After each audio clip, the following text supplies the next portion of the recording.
one would wonder why I came up with this topic of research. I was a victim during the COVID period. That was the time when most of the organizations abruptly shut down and they were forcing their employees and the stakeholders to use e-services. Then I had a challenge with South African Revenue Services, where I went to correct just a small mistake of aligning my tax number with my ID. And instead of the alignment, 2 more tax numbers were created on my ID. And what was the problem? The problem might have been that the person who was serving me didn't know what she was doing. And why? Because they were using systems due to pressure of COVID.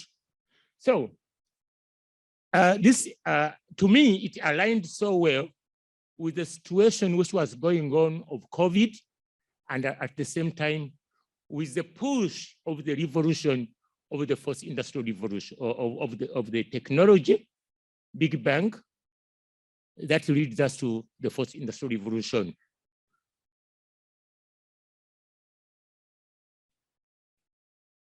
Now we look at the organizations. They tried, especially in developing countries, to leverage e-services. But when you look at developing countries, we are still lagging a little bit behind. When other developed countries were pushing high to use electronic service delivery and so on. But when with the advent of COVID-19, there was a bang. And all of a sudden, most of our organizations in developing countries jumped on the bandwagon of using electronic services. And now my question was, will e-service usage continue in developing countries post-COVID-19 in spite of the fourth industrial revolution era? Now, when we look at the technological implementation in many developing countries, technological implementation, we look at 2 different aspects. Trying to look for the pointer here. Trouble has started now. Fourth industrial revolution. Good. We look at the technical aspects. And then we also look at the social aspect of the systems, the social subsystems. In most organizations, especially the industries, they concentrate more on the technical aspects, buying very wonderful computers with nice laptops and so on. Then they forget the social aspect, which deals with the human mind, the brain, which is going to work with the system. And then we find that we in academia, we try to find out how can we marry the 2 aspects, the technological and then the social aspects. And when you look at the Collins and Zamondo, they said, this is the cause of the widespread, this is now more in academic environment. For those of you who are on Wednesday, we are asking, was it Tuesday, we were asking, how do I use, which theory should I use in my research? I don't know which theory. I find my supervisor telling me, this theory does not align with what you are doing. This is exactly what we are talking about here.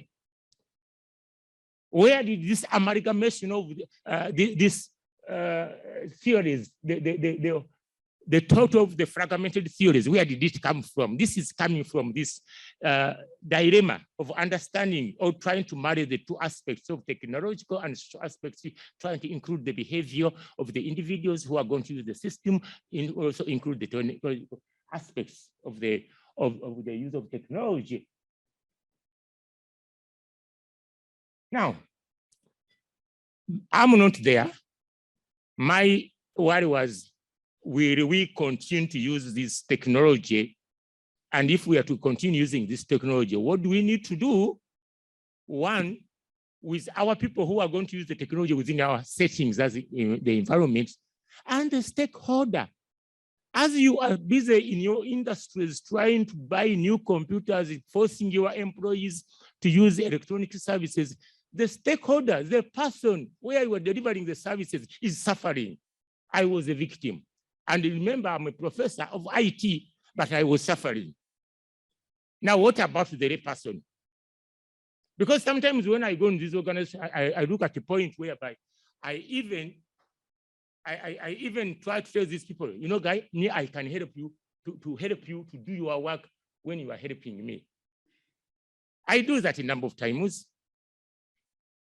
And in most cases, people end up with say, yeah, sir, yeah, I think I should have done it earlier. But this is what we are talking about here. Do we prepare our staff to go that direction? That goes back there, the digital skills and the decent jobs.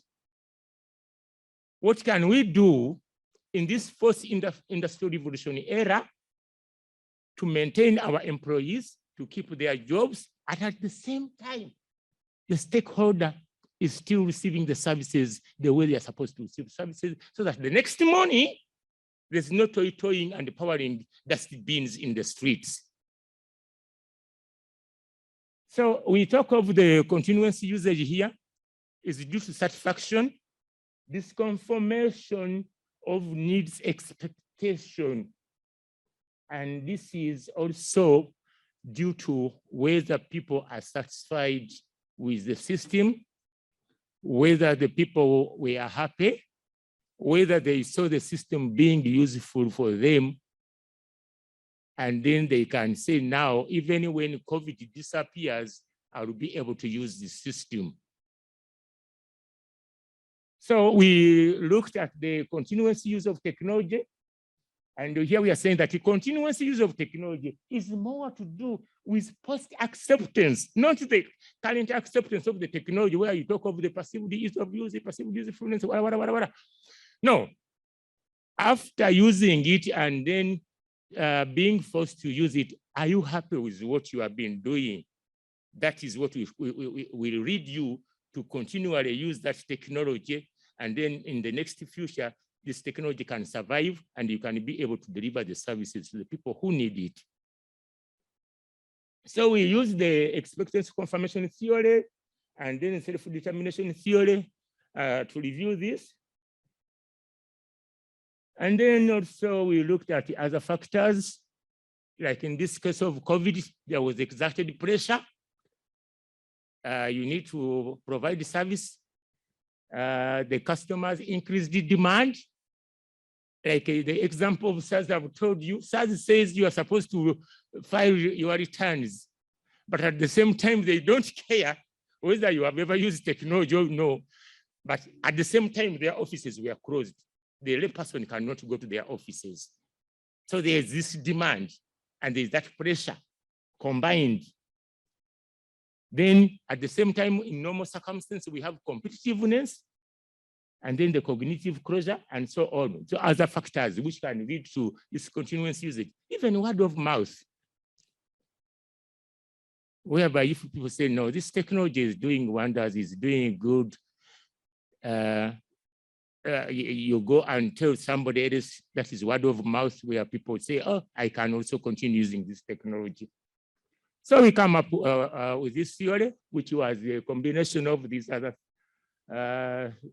two theories, and then plus these factors which we included in enjoyment, habit, experience, and skills. Again, skills is appearing there, which is also appearing there, digital skills.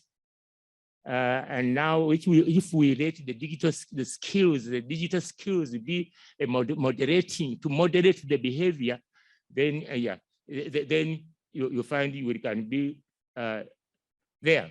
We proposed some hypotheses which we needed to prove, and then we tested these hypotheses. I've already explained where data was collected. And then these are were the results. Here, we are saying that the continuous usage of electronic service, we need to equip people with these digital skills for their betterment, not only for their own good, but for the good of the nation.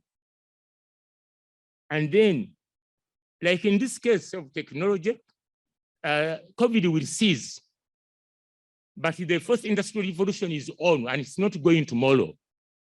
We are actually moving to the fifth industrial revolution. Now we need to equip people with these skills. And then NEMISA or government, obviously in this case of mine, I'm talking of government, but I say where I put government, you put there NEMISA. NEMISA should work hard, not only talking about digital skills. You cannot talk of digital skills in my province in Mpumalanga when they don't have infrastructure. We need to start looking at those things. Where do we start? What is the basement of what we need to do? Then after that, we can come. Don't train people today, and tomorrow they don't have the computers to practice on. Set up a satellite school. Set up a satellite center, so that when you, after training them, the next morning they can go to the satellite center and then they do what? They use those skills you have talked about. Remember, the final thing, with first industrial revolution, it does not come with the good side only. It comes with the replacement of jobs, repetitive jobs, which can cause a lot of pain. So we, me and you, we need to join the debate. We need to join the struggle of equipping people, those who are already working so that they don't lose the jobs, and those who don't have jobs so that they can be given those skills to use and get better jobs. Thank you for listening.